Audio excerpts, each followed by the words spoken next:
If you love a prodigal, you can discover help and hope for your wilderness journey right here at When You Love a Prodigal, and also help and hope for your own life journey. So, my wonderful listeners, do you have a blended family? I imagine there are quite a few who do. Have the challenges of finding harmony as you put new moms and dads and kids together been difficult? Our guest today brings years of experience that will be just the help you need. They will give any of us with a prodigal practical ideas for relating to loved ones, and they will give us some specific things to help if they have a blended family. So I think everyone listening is going to have a great chance to get some good help today. Our guest today, Ron Deal, brings years of experience that will be just the help you need if you have a blended family, or even if you're just walking through the challenges of having a prodigal in your family. So I think all of you, whether it's a blended family or not, are going to find this very practical and helpful. Ron Deal is Director of Family Life Blended and President of Smart Step Families. And I looked at some of his materials, and you'll be able to do the same as we have that information in the show notes. So welcome, Ron. I'm so glad you're here. Oh, well, thank you very much for having me. I'm very honored to be with you. Well, it is a pleasure, and I'm grateful to have you with us today. So I'm just going to let you tell us a little about your background and how you got to where you're doing the things that you're doing. Nan and I have been married for 38 years. We've been in ministry either part-time while we finished college or full-time for all 38 of those years. Awesome. We've been in and around marriage and family ministry specifically for about 35 years. So we've spent a lot of time working with young people, working with parents and couples.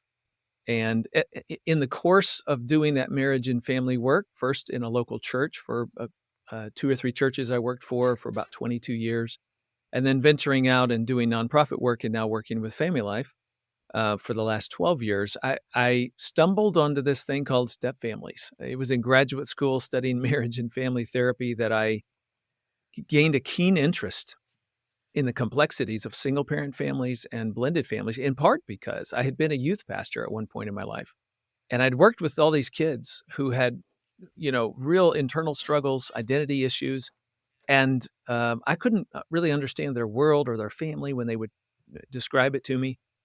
And so graduate school helped me really see the dynamics at play and understand it. I came out and thought, we've got to do more in the church to prevent problems within all families and all types of families. And so I started doing step family ministry. What I didn't realize is nobody else was doing that. So fast forward now 30 years later, Family Life and Crew has the largest international blended family ministry in the world.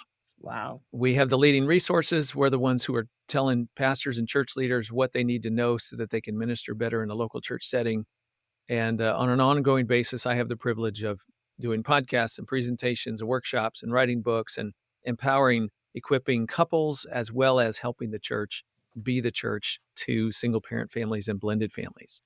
And so that's what brings me to the table here today. And personally, I'm going to add, have had some very important key friendship relationships and people that I care deeply about that I would call not my biological children, but people that are my kids who have prodigaled. And so I've felt it. I've been around it. I've walked with parents. I've seen it from all sides. And I don't have it all figured out because none of us do. But there's a few things that I've picked up. Yeah. But I think I have a few things that I've picked up along the way that have been helpful to people. I'm really looking forward to this. We're going to let you talk on some general topics first, and then we're going to get more specific.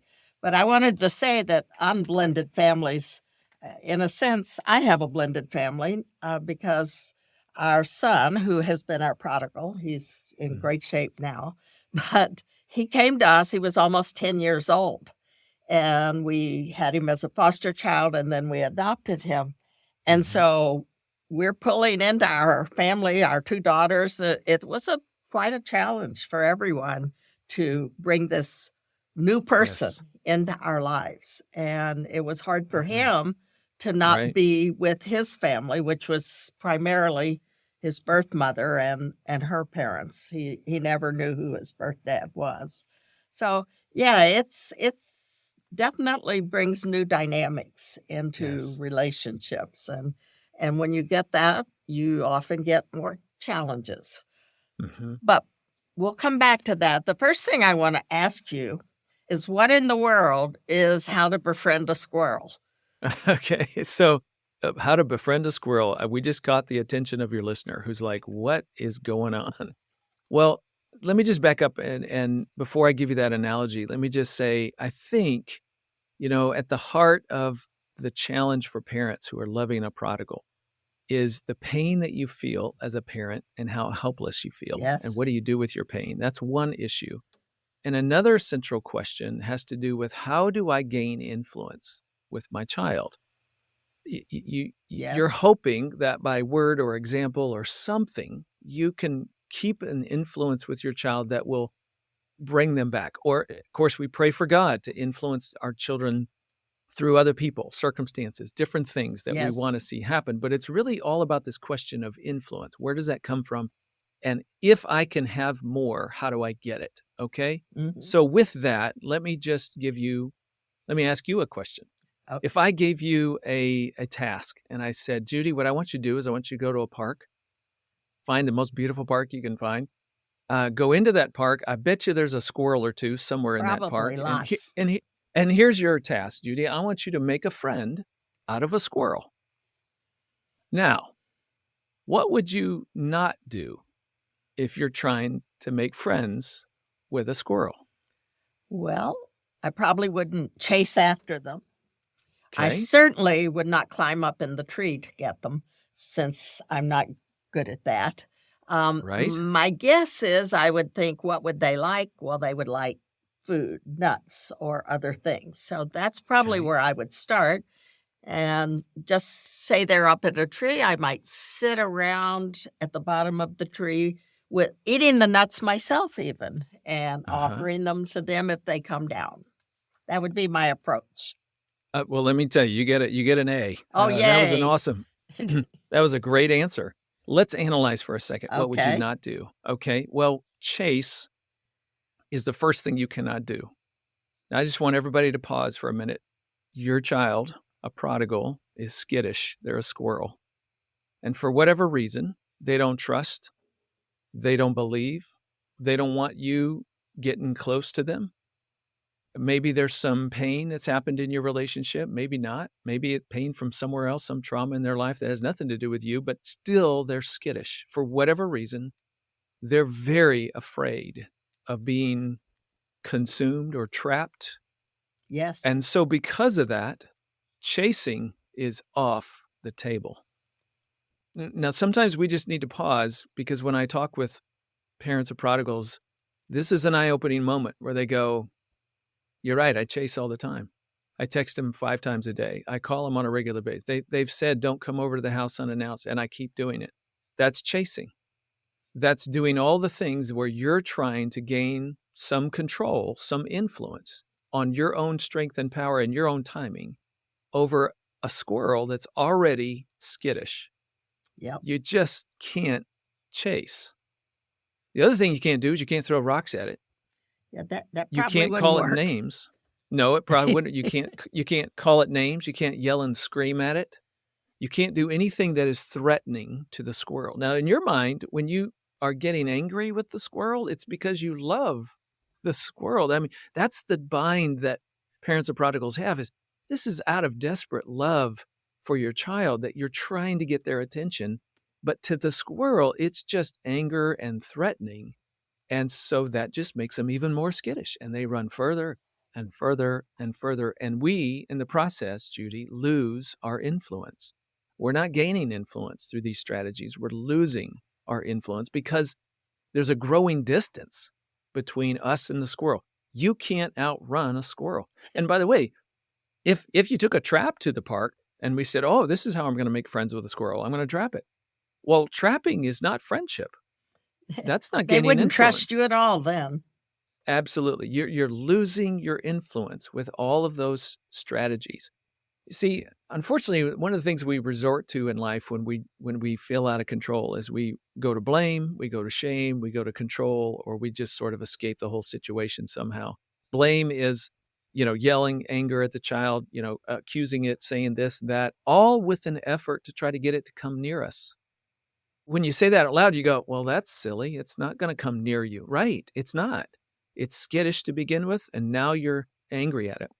How about controlling it? Nope, you can trap it, but it's not going to want to be your friend. It's going to be trying to escape every chance it gets. Every That's time it not really can, it helpful. will try to escape. How about shaming it? Saying something to your child that says, wow, if you were a good son or daughter, you would, if you really loved your mom, you would, if you really were, something that shames their heart. Now, why do we do that? Now, I just want to repeat this because there's really good intentions behind a lot of this when it comes Yes. out of us. We're really trying to bring that squirrel closer to us. But the reality is we're making it harder for the squirrel. Yeah. Okay, well, you had an excellent answer in, well, what would you do? And you said, I would go to the park and sit under a tree, right? Mhm. Be very Yes. calm, be very patient, be present. Now, present, the squirrel's up the tree or the squirrel's 3 trees away from you, but you still got to stay in one spot and show the squirrel that you're not going anywhere and that you love it enough to persist. That's one big key factor. And the other thing is you got to have something attractive that squirrels like. Even if they don't trust you, they like nuts. And so you sit with the nuts close enough that maybe eventually the squirrel on its own timing, and that is the biggest, hardest part, to wait for its timing. But as it feels like it can move towards something that's attractive to it, then you're gaining influence. You see, here's the little ingredients that are wrapped up into this. Direction. Are you facing the squirrel or are you walking out of the park? Well, no, you got to face the squirrel. Squirrel's got to face you, but now our second element is distance. How far away is the squirrel from you? If it's all the way across the park from where you are, well, your influence is low, Yeah. right? You may be facing one another, but at a great distance, you really don't have much influence. And then the third element is just what we might call anxiety. Is the squirrel going, oh my gosh, who's that person? I don't trust them. I don't know what this is about. And they tried to trap me before and they've chased me for a long time. I'm just assuming they're going to keep chasing me now. Whatever those elements are, it adds up to, I don't feel comfortable moving toward that person. Mm-hmm. Yeah. This is the story of the prodigal son. Think about it. On day one, father and son were facing one another. They lived in the same home. They had that going for them, and they also had distance going for them. They were close, relatively close in proximity to one Yeah. another. But as the anxiety went up and the son says, I want my stuff, I'm out of here, all of a sudden the son has turned and his direction has changed. He is facing away from the father. And then over time, he's moving physically away. So now we have a direction problem and a distance problem and anxiety problem. And all three add up to a great, great distance. And the prodigal is way out there and the influence is low. Now, what I love about the story, of course, this is the God part, is that the father waits. And you could just sort of posture him facing wherever it is that he thinks his son is. He's always there. He's sitting in the park. He's calm. He's present. He's not going away. He's persisting and he's showing his willingness to remain. You think of the fact that he sees him coming. Well, that means he's watching. That's but right. He's not out there. He's waiting. That's right. And so the change of heart in the prodigal is where we have a change in direction. The son's face turns back towards the father, back towards home. Now, he's still a long ways off, so we still have a distance problem, right? So see, there's these three elements. We've got to get them all three working in the right direction. But eventually, distance decreases. He's now facing the father. Direction is good. But the son comes home with all that anxiety. I know you don't want to accept me as your son. There's no way you can take me back. And the father puts that to rest by saying, no, no, no, no, you don't understand. It's okay. I love you. You're my son. You're always welcome here.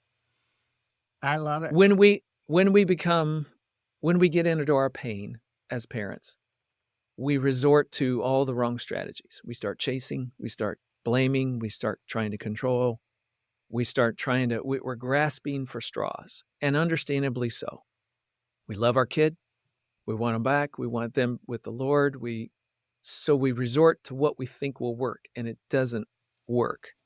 We have to manage our own pain so that we don't inadvertently do things that make it harder for the squirrel to even face us, begin to close the distance, seeing that there might be something attractive, there might be something worth moving toward there. I mean, all of that is on the squirrel. And that's what's so difficult about this process for us as parents. We don't like just hanging out in the park and waiting. That is not what parenting's about. Like when they were young, we did a whole lot of action. And now we're just sort of, the action is waiting. And that is super, super difficult and hard. But the point is, until those elements are working for us, the squirrel just keeps running. How does that hit you? Well, it certainly makes a lot of sense. A couple of things. First of all, the story of the prodigal son and his father, one of my very favorite stories in Scripture, and how I'm always saying on this podcast and in my book, and when I talk to people, that we need to reach out to them, as not chase them, but have open arms as opposed to pushing them away. And so what you're talking about is that when they are close and you can have the open arms around them, then that's a great thing. But when they've pulled away, you can't be grabbing. Right. And another thing that reminds me of, and it's similar, is I have a friend who has done a lot of work with teenagers mostly, and now young adults. But she said she has a book. It's called Bring Them Close. The most common word, and what causes the kids not to trust, is that when there's a conflict or a misunderstanding or a misbehaving, the parent will often say, go to your room. And when actuality, you're sending them away then, as opposed to bring them close. That might mean with younger ones, especially physical, bring them close. But with others, it's a not distancing between them. And so I really like what you're saying about you have to be patient and wait. And I would say that's true the older they get, the more you have to wait. But the concept of the distance and the not scaring them away.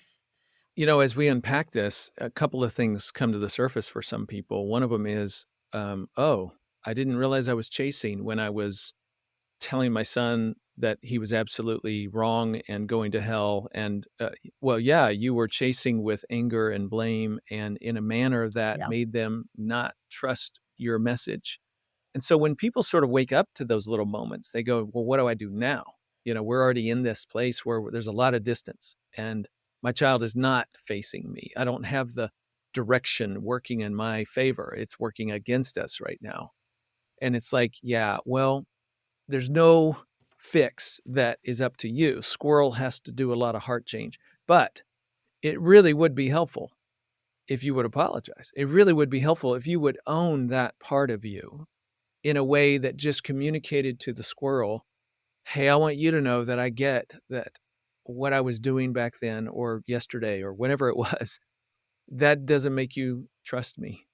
And I apologize, for making you feel small or shaming you or whatever. And, I thought I was doing the right thing, but I'm now realizing I was not doing the right thing. And I just want you to know I'm not going anywhere. See, this is that language of I'm sitting in the park. I'm not going anywhere. I love you. I apologize. I hope someday you'll give me another chance and maybe we can have a conversation, but that's going to be on your time, not on mine. And then you sort of let it go. That's an amazing thing to say, that it's up to the parent to open the apology in a sense. They may owe you an apology as well, Yeah, but absolutely. but it's right for you to be the one to say, "I'm sorry that this threatened you or that this hurt you in some way that I did or said or how I acted." And that's very hard for a lot of parents to do. They're sure that they're right. Well, and they're probably right about their child's behavior. And this is where somebody will push back and they'll go, "But Ron, my daughter's doing this activity, behavior, choices, all sinful, bad. If I apologize, it's like I'm saying that that's okay that they're doing all it." No, no, no, no, no, no, no. Nobody's saying that's okay. It's just you owning your half, your part of this little dance. And that's all you're owning. And if they were to come to you and say, "Oh, so you're okay with me living this sort of life?" No, we love you. We're not going anywhere. We can't give approval to that, but we love you. Like your heart is, we're in favor of you, just not that behavior. We can't celebrate that.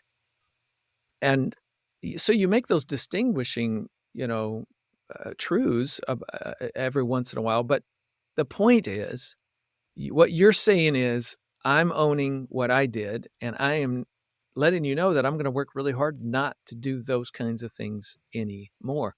Now, any squirrel that's skittish, that's had a few rocks thrown at it, who's already run up and down the tree 80 times and, just isn't really interested in whatever nuts you're bringing to the park, is going to need a lot of time Yeah, that's really for true. that to begin to change. And so this sitting in the park and actively waiting thing is waiting a long time. It's taking advantage of the little moments you have, maybe at holidays or birthdays or the time that you do get or whenever those little spaces come, taking advantage of it, but not by throwing rocks, not by trying to trap or control. You can't do any of that old behavior that is attempting to make the squirrel what you want it to be. You can't do that anymore. You got to wait for the squirrel to come to you.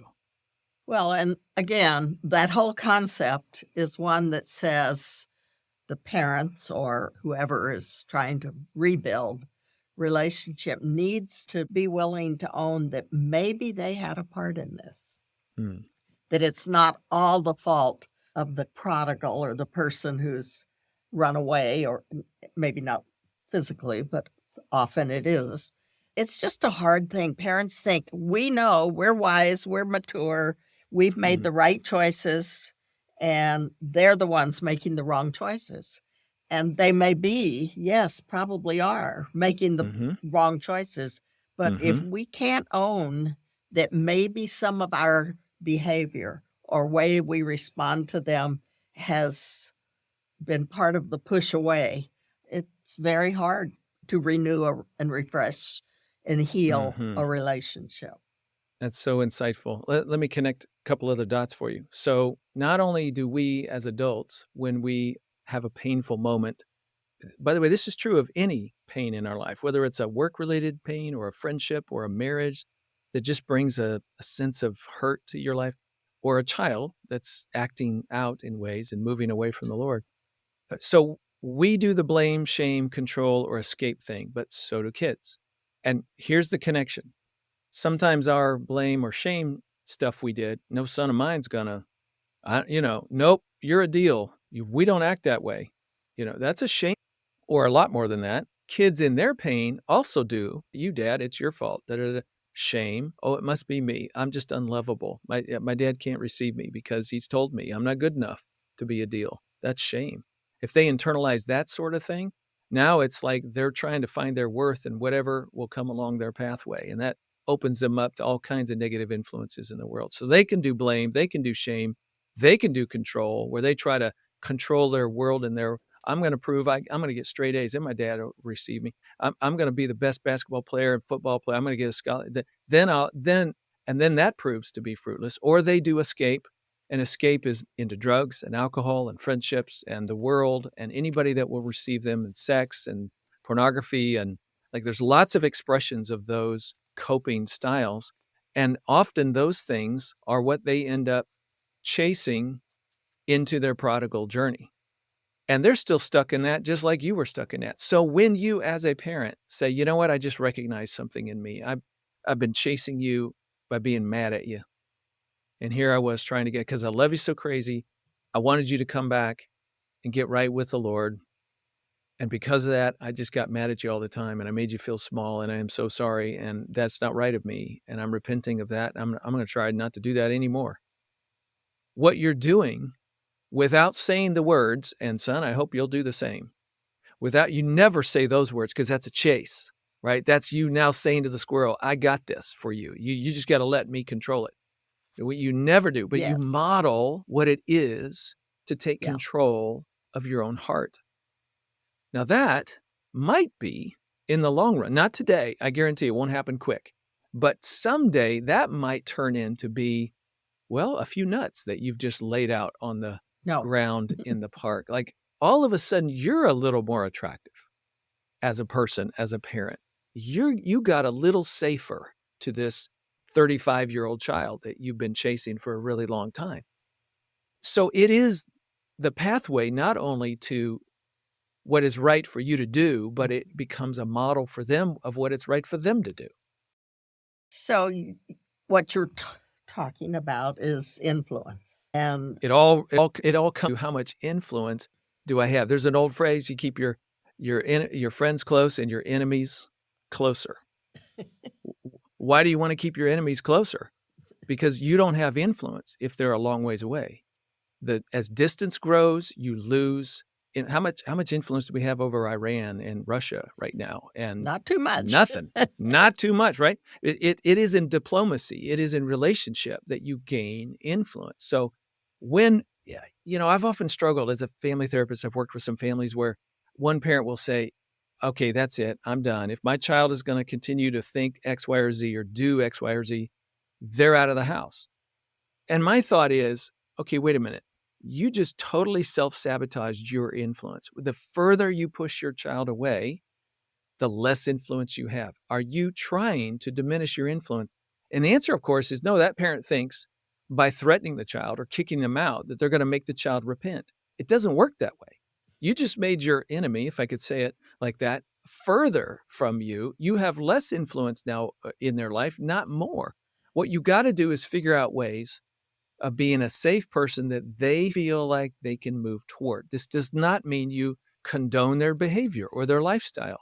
Does not mean that. So talk about that a little more, because I can hear lots of listeners saying, what, I don't have to tolerate what they're doing in my home if it affects other people or we're supporting this. So what of that then? What I'm saying is the woman caught in adultery, Jesus do. Did he move toward her? Did he move away from her? He moved toward her. And in so doing, gained influence to say, now go and sin no more. But first things first, you move toward to gain influence, not away. Story after story of story. The whole biblical story is one big God moving toward us, sinners. Absolutely. That from the moment we get kicked out of the garden, God's moving toward us in grace. That is the story. And does he gain influence with us through doing that? Absolutely. Now, some of us, like me, have had a hardness in our hearts and found ourselves not really walking with God very closely and not really following his commands and wanting to do our own thing and pretty selfish. That's part of my story. But God's been pursuing me for like thousands of years through the existence of the world. How right? old are you? Yes, exactly. And so it's like, okay, so God has this ability to move toward, but not embrace everything about me. And yet when I get finally where I'm motivated by his mercy and I get into him, he's got all kinds of influence in my life. Right. So that is the biblical story, and that is the parental story, I think, that we want to go for.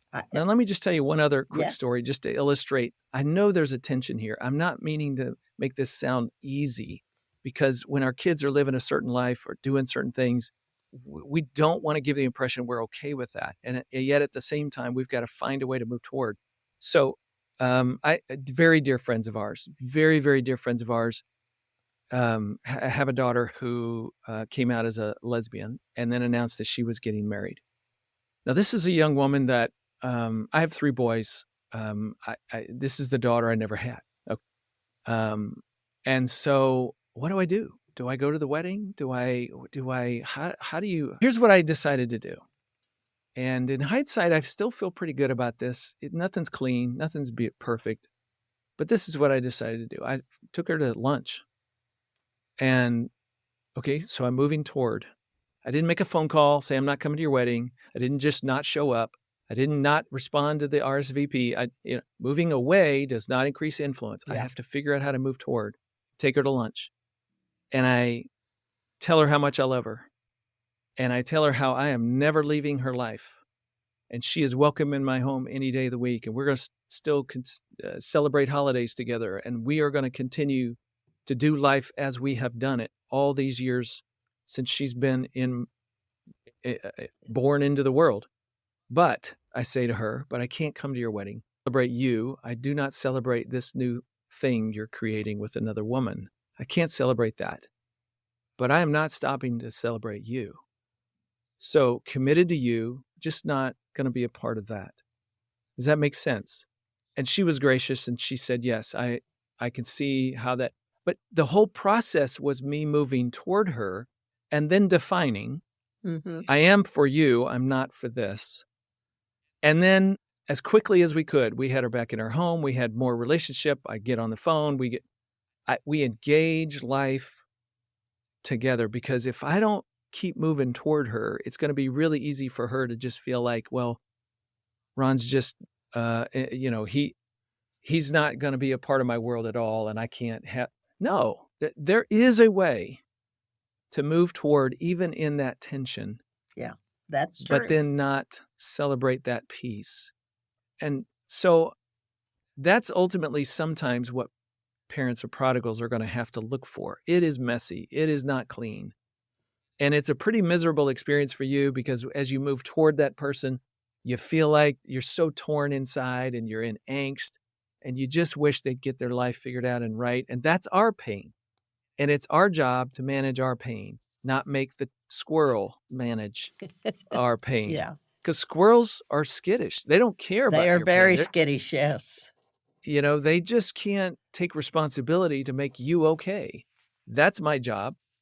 And as I look at Jesus, I think, wow, he did a fantastic job of embracing people, moving to all the time. He did. Zacchaeus, that's another great story of Jesus moving towards somebody. You ever notice he said, I'm coming to your home, long before Zacchaeus ever repented? Yeah, right. Well, how can he do that? How can he embrace that sinner? Well, that's what he does. He can move into that tension without embracing who the person was or their behavior. And he did it over and over. It's hard. It is super, super hard, which is why we need people like you helping to speak into this and giving people community, because we got to sort of just, bleed on each other every now and then, because it is so difficult. It is hard. It is. So, and then when you put families together who weren't families to begin with, and so bring some of this into what it's like when you've got children, a new mom, a new dad, new siblings all of a sudden, and you might not have chosen them. Yeah. For blended families, when there's a prodigal, here, one word I would give you is stress. Sometimes it's just stress that has kind of created the distance or created the change of direction between you and that child, stepchild, whatever that situation is. And let me just explain a couple of data points for your listeners. I think everybody would intuitively say, wow, if a parent dies, that's hard on a kid. Yes, It is. Of any age, it's hard on a child, but in particular, children that are young and in their adolescent years, for example. Going through a parental divorce, that is a highly stressful period of time for any child. Even we say sometimes under the best of circumstances, and an amicable divorce is still super high very stress. hard. Now, here's what most people don't realize. Every day after that, let's call it an earthquake, the death of the parent or the divorce, let's call it the earthquake. Every day after that is filled with aftershocks that are almost too numerous to count for a child. We changed homes. We went to a different place. Family income got cut in half, maybe cut in a third if I live with one parent who was a lower income parent. And now this kid can't play baseball and can't do track and can't be on the weekend, whatever team, because nobody can afford it. We had to change schools. So I lost friends. We had to change churches. So I lost friends. I had to make new friends, and they didn't like me in the neighborhood and the community. See, every one of those is an aftershock in a child's heart and life. Oh, it's so hard. And then here's the other data point that most people don't really realize. When a parent marries again and forms a blended family, that is as stressful, if not more, to children than is the original earthquake, divorce, or death of a parent. Most people really don't know that. The research is clear that for children, it takes them longer to adjust to a parent's marriage forming a blended family than it did for them to adjust to the original death or divorce that started this journey in the first place. It is stress upon a transition, upon unwanted change, upon stress, upon loss, over and over for kids. And one of the biggest losses is if they lose a sense of trust in their parent, like, you left mom, why did you do that? Those kind of questions that are really moral questions where a child loses faith in their parent because of something they did. That doesn't happen every time, but it happens sometimes. Yes, and sometimes then they think it's their fault. Yes, that's the shame part. They turn it back on themselves. Well, dad left, I'm not a good kid. And so what do kids do with all of that pain and stress? Well, it's got to go somewhere. And candidly, sometimes it goes into blame, shame, control, or escape. And so if they escape into drugs in the wrong group at high school, or they shame themselves to the point of going internal and, boy, dad, I guess God can't love me either. Next thing you know, it sort of looks like, and it gives expression to that prodigal behavior where they lose faith, they lose connection with religious community, there's distance in their relationship with their parent, and it gets hard. In step families leave home at earlier ages, meaning they move out, they get out to college, they move in with a friend, they don't hang around as much. Why? Because there's stress in the home. There's things that they just are trying to get away from. And so all of that creates this vulnerability to the whole prodigal dynamic. Oh, absolutely. When you throw that kind of stress that's relational and close, it's hard to not want something that helps you to escape it. Yeah. And so that might be the friends you choose, or the Yes. drugs or alcohol that you go to, or the sex that you get more involved with. And it's, all of those things can happen with any of them. But when there's that kind of stress in the family and it's not what you like, I mean, maybe you're fortunate ones and everybody blends really well together, but I would imagine it's just a hard thing. And so then you're looking for a way out. And so let's just sort of, bring this full circle and say the things that everything we've talked about so far is still the appropriate response. If you're in that blended family situation with a prodigal, and by the way, there's another dynamic for some children in blended families. If they have another home, let's say they're dad and stepmom are wonderful Christian people, upstanding, high character folks, but biological mom, who has the children 50% of the time, is not. She's just something less than, let's just say, or her worldview is very different. And so there's this dramatic influence at mom's house. Oh. Well, that is a massive influence on a child's heart and life, and it gives them an out away from the religious stuff and the expectation that comes along with religious life. And so, again, there's another factor that leads to that prodigal lifestyle. Still, direction, distance, closing the gap, moving toward, finding ways of being calm and still and a trustworthy presence in that squirrel's life are still the right answers for parent or step-parent who are desperate to be an influence in that child's heart and life. I do believe, and we've seen many times, we've done a number of podcasts. My podcast is called Family Life Blended Podcast for anybody who wants to. We've talked a lot about this influence when children are led away by the other household, for example, that I've seen so many times a kid who will grow up and they're totally taken under by the morals in the other home. But when they finally get to some clear-minded adult place in their life, they can look back and go, wow, there were no boundaries over there. No wonder I got away with everything. And no matter, I wanted to go to that house all the time. But I can see now how Dad was trying to teach me good things and standing up for me and trying to pull me in a direction that was really good for me. And so some clarity really does happen for some kids. You just, again, have to wait Yes, until they and get to that sometimes place. it's soon and sometimes it's not soon. Yes. It's very That is exactly right. Always at the end of the day, we as parents have to manage the pain that we feel in this, because if we don't, it inadvertently drives us back to the same four things: blaming, shaming, controlling, or escape ourselves. And none of that's Say those helpful. again. Blame, that's directed at somebody else. So in this case, it might be at the child, right? You're wrong, you're bad, you're horrible, whatever. Anger is another expression of that. It's just anything you do that tries to cast that blame on the other person, hoping that will right their direction. Yeah. Shame is where you make them feel bad about who they are. Yeah. Not good enough, not acceptable to you. Control is that I'm going to make you, you're not going to act that way. That's sort of parental response. And then the last one is if we escape. Now, sometimes we're escaping into our own stuff to try to deal with this pain over this child. And we start drinking and we start doing whatever. And none of that's going to be helpful or a good example for the child either. At the end of the day, I've got to manage all of that in me so that I can be the safest, most loving person for my child who sits in the park and waits. And how do you manage all of that in you? Well, some people need a counselor. I'm serious. Some people need a support group, but you can't begin to manage it if you don't even notice it. Like if you're just unwilling to, if this is all about my child and their decisions and their choices. Well, yeah, that's definitely a part of it. But what's on you is who you have been and how you're going to be continuing going forward. And if you recognize now, I've been chasing that squirrel and calling it names and throwing rocks since it was 6.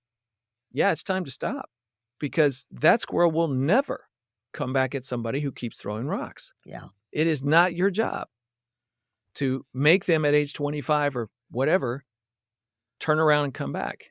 The more rocks you throw, the less influence you have. Well, that's all insightful and helpful to understand, and not easy for people to do that. There's so much fear in a parent that they'll never get them back.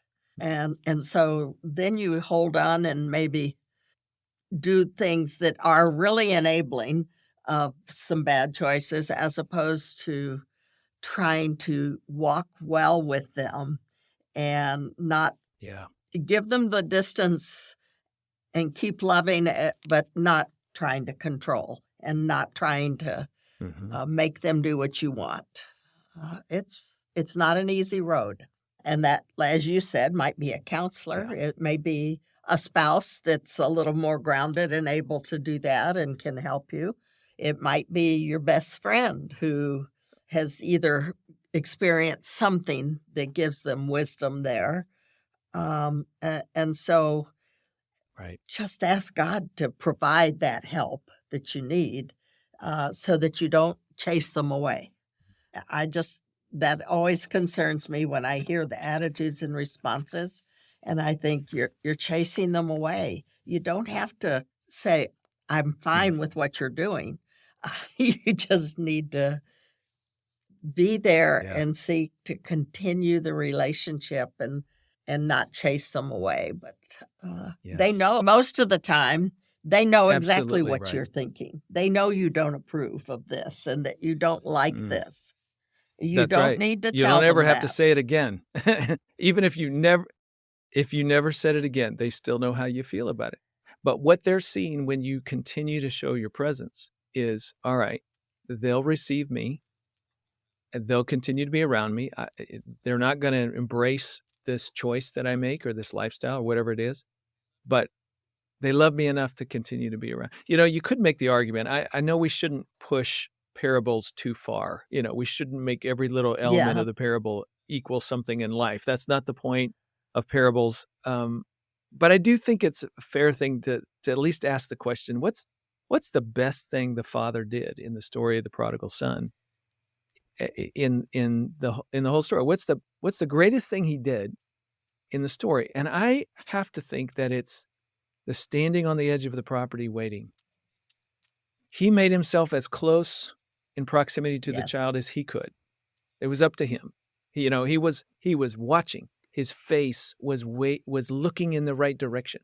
He was available when that moment came that the son turned and faced him, even at a great distance. Now we got a distance problem, but the son began to close the gap. And then once the son was close, the running toward, the movement, listen to that. It's the movement toward. This is the story of our God for us. And ultimately, waiting and movement toward is the delicate balance that I think we have to walk with the prodigals that we love. It is a beautiful story. It is God's position, his way he is waiting for us. And he chases in ways that aren't going to chase you away because he sends love to you in lots of ways. But for most of us as parents, the waiting and being available is a huge part of it, and not accusing them, not pushing them away, not sending them off to their room by themselves kind of things, but saying, I love you, and they know that you don't agree with what they're doing. And so, Ron, any last words you want to share? Wow. Continue to pray. That's what I find myself doing a lot around the personal matters in my life. I pray for discernment. Lord, do I say something? Do I not? Is this the moment? Is it not? Is this a moment I just enjoy them and find again my delight for this person?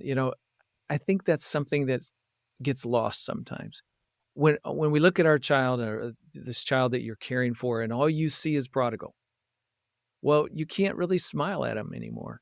You can't really delight in them anymore. Like, it's just a big no. But you got to find your yes for this person and delight in who they are, the nature of who they are, the great things about them. Because if you don't let yourself do that, you probably will just keep retreating. And you're adding distance, which means you're losing influence. So you've got to find your delight, even as you have some boundaries around what you can celebrate in them and what you can't. And so pray for that delight to come back. And one last thought on tying that in again to a blended family.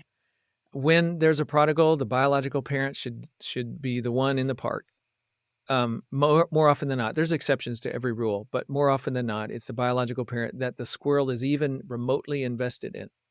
Sometimes a step parent is the one who's doing all the work and trying to, I appreciate your heart for that child and you're wanting to help. But this child, no matter what their age, their first investment is always in their biological parents. And you as a step parent need, in these hard, stressful moments, to just take a step back and let that, if there's going to be a reconciliation, it needs to happen first between the child and the biological parent. You as a step parent will come later. If they're step siblings, all those other people will come second. Let's let the first thing happen, because that's what the squirrel really desperately wants the most. And they really do. My son, the Lord was kind to let me fall in love with him as my son. It took a while because he was never easy at first. But, and then I wanted him to love me. And what it came down to, if he loved me, that would be betraying his birth mom, who had not cared well for him, but whom he still loved. And that's right. It's an identity issue for kids. That's true for stepchildren as well. Their first loyalty is going to be to their biological parents. And I saw that, and it enabled me, once the Lord really opened my eyes and saw that, to just keep loving, but not require love in return.